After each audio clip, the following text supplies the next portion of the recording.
Hello and welcome to the video. So with the Quest 3 officially being released next week, some of you might be picking up the Quest 3, you might have it on pre-order, or you might be getting the Quest 2 cheap now that people will be selling theirs, or potentially the cost goes down. And with it being spooky season, I decided to compile a list of must-play spooky games that you can play during the spooky season, the month of October.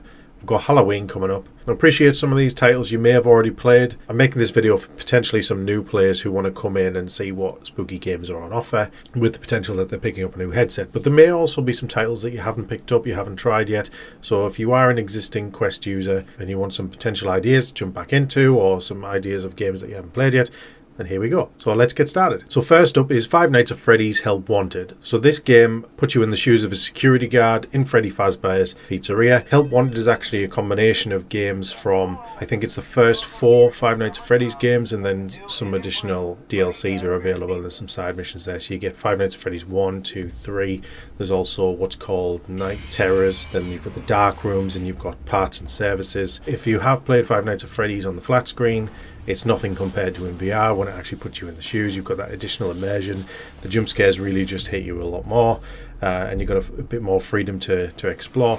There's also tapes and coins you can collect for hidden Easter eggs. As I said, the premise of the game is you're a security guard in a pizzeria. In this pizzeria are several animatronics. During the nighttime, they come alive and they will look for you. If they find you, or if you run out of time doing a task, you'll be presented with a jump scare with the animatronic that found you. And it's really great fun, and it's also satisfying when you complete a level. It's known for its horror and its challenging levels. So check that one out if you haven't already.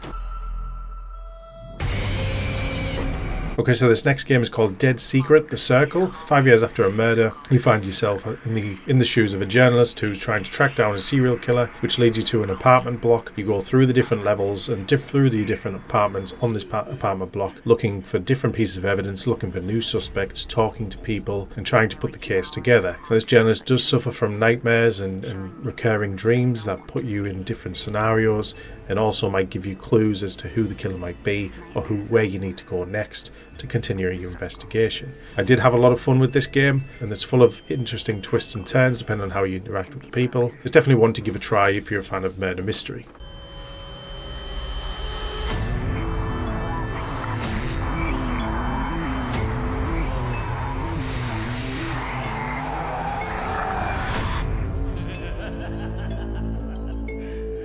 Next up is The Walking Dead, Saints and Sinners, which has been out for a little while now and has received few updates through its life. Set in the Walking Dead universe, Saints and Sinners takes place in New Orleans in a much more ruined and rugged state. Use stealth, travel through different locations to scavenge for supplies, crafting weapons used to fight off walkers and different factions of survivors that may want to steal your supplies or just stop you from entering their territory. You are armed with a watch with a timer. When that timer runs out and the bell hits, it's time to run, because the horde of walkers will be rapidly approaching. It's time to head back to your raft and go back to your home base. You do have a bus base that you can use to sleep, to save, and to craft new upgrades using weapons, items, and supplies that you found along the way. The physics in The Walking Dead is absolutely fantastic. Your weapons do break, so at one point you might be stabbing a zombie with a screwdriver, and you might have used it too many times and it'll snap off. You go to scrounge for bullets, and you can also accept mini quests from different survivors that you'll see throughout the city. It is definitely one of the most hyped up and appreciated of the zombie games in VR, and rightly so, because The Walking Dead Saints and Sinners is one of the top titles out there for the Quest,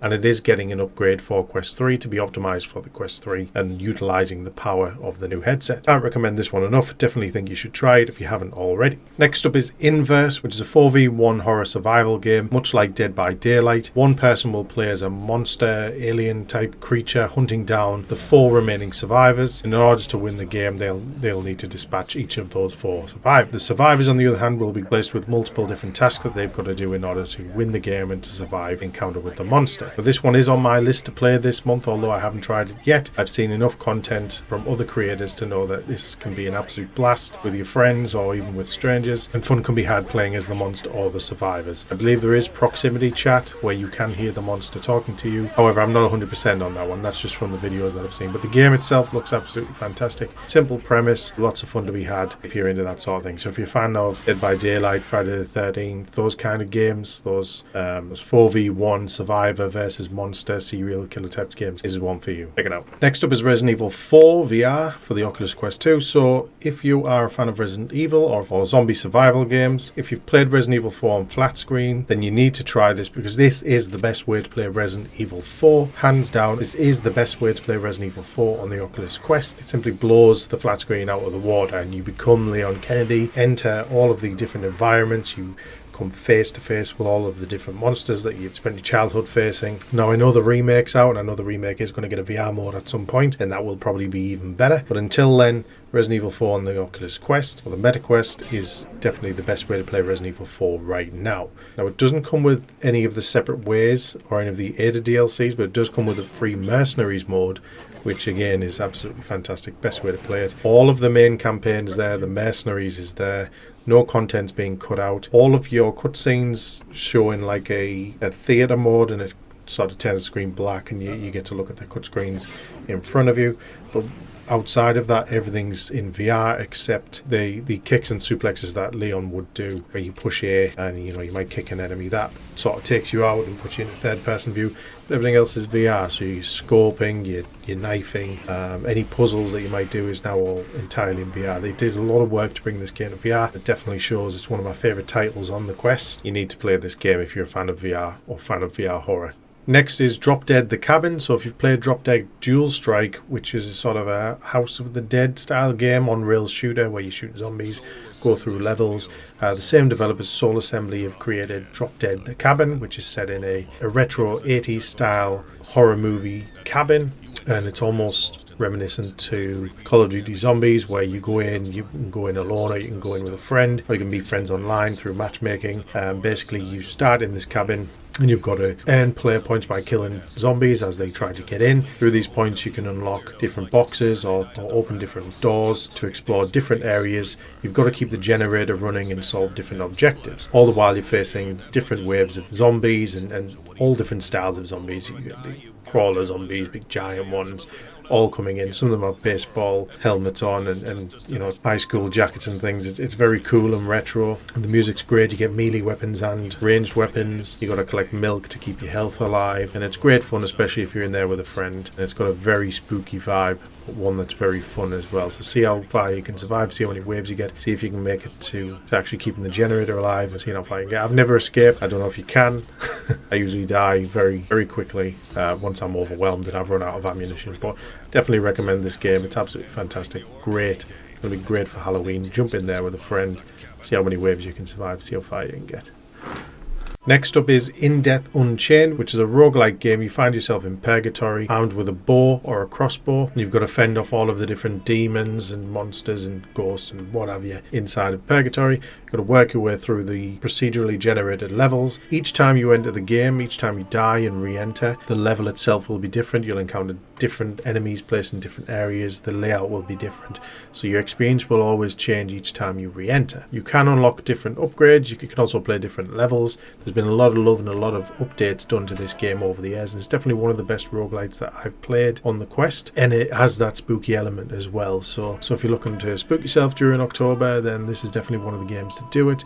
The enemies do sort of catch you off guard at times, and that there are all varying types of ghouls and demons. There is a leaderboard, and I don't know if they still do it, but they often used to do competitions, so you can enter those as well. The music is absolutely fantastic in this game. It's got a great score which matches the sort of gothic gameplay and the gothic feel of the game. So test your bow and arrow skills and see how far you can get. Definitely one that I would recommend. I've had this game for a while, and it's got a lot of longevity. The fact that it's a roguelite and it procedurally generates, changes every time you play it. A lot of fun to be had here.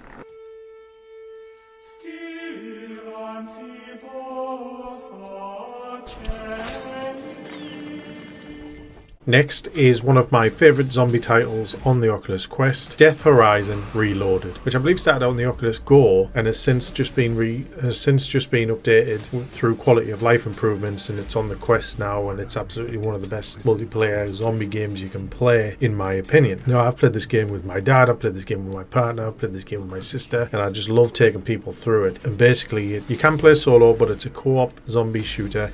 You go through this sort of factory or laboratory, and you go through each stage. You've got to go through almost like a hallway with varying different rooms. You've got to do climbing and exploring. You find different keys that gives you access to different areas. Pick up different weapons that give you different advantages. So you can get a shotgun for close range, you get an assault rifle, you get pistols, you can dual wield. Then they released an update for have melee weapons, so you can now pick up lead pipes or hammers or wrenches and things, and so you can conserve ammunition by attacking them that way. You have to share ammunition and share weapons with co-op partners, so it might be that you pick up the pistols and then you pick up all the pistol ammo and your co-op partner picks up the shotgun and all the shotgun ammo, and you can strategize that way and work through it. It's not necessarily the longest game, but you can have a lot of fun with it. I think there's 5 different sort of stages that you go through before you end up at the final boss level, and it's just a ton of fun. There's different enemy types, different types of zombies. You get some that spit acid at you. There's zombie dogs. There's big beefy zombies that take a lot more ammunition to kill, and it's really is a lot of fun. And I'm glad that the developers have continued to work on this and continue to give out different updates and quality of life improvements. There's usually like a Halloween event as well, like during Halloween they'll put like pumpkins out and stuff, and it's really good fun. Really fun. Check that one out. And last on the list, but not least, is Arizona Sunshine. Now, the reason I'm including this is because Arizona Sunshine 2 has been announced for the PlayStation VR 2 and the Oculus Quest 2, and it looks absolutely fantastic. If you haven't played the first one, now's the time to get into it. Arizona Sunshine is a zombie survival game, much like some of the other titles that I've put in this video. As you can see, there's a bit of a trend. I do like zombie games, especially in VR. They tend to play really well. Arizona Sunshine can be played solo, or it can be played co-op with a friend or a stranger online. Set clearly in Arizona, you play as a survivor who's trying to find some semblance of hope and find other survivors in order to get out of Arizona and get away from all these Freds, I think he calls them. There is a lot of tongue-in-cheek and narration coming from the character that you play. Cracks a lot of jokes while you're playing and while you're shooting the heads off zombies. There's varying different environments. You're not always in the desert. Sometimes you might be in a mine or a military base, for example. There's different areas that you might go to, and you pick up varying different weapons. It is an action-packed game, but also it is quite frightening as well. You could be looking through a car boot trying to collect some ammunition, and then a zombie might appear and try and kill you. So it's definitely worth checking out. Fantastic game, Arizona Sunshine. If you haven't played it, then check it out before the second one comes out, because it's going to be fantastic. It's going to be great. So there you go. Hope you enjoyed the video. Is there any other titles that you would have put on this list? And let me know in the comments. What do you think of the titles that I've selected? Have you tried them all? Is there any that you haven't tried and were interested in? Is there any questions on any of these games? Let me know in the comments. Hope you enjoyed the video, and I'll see you on the next one.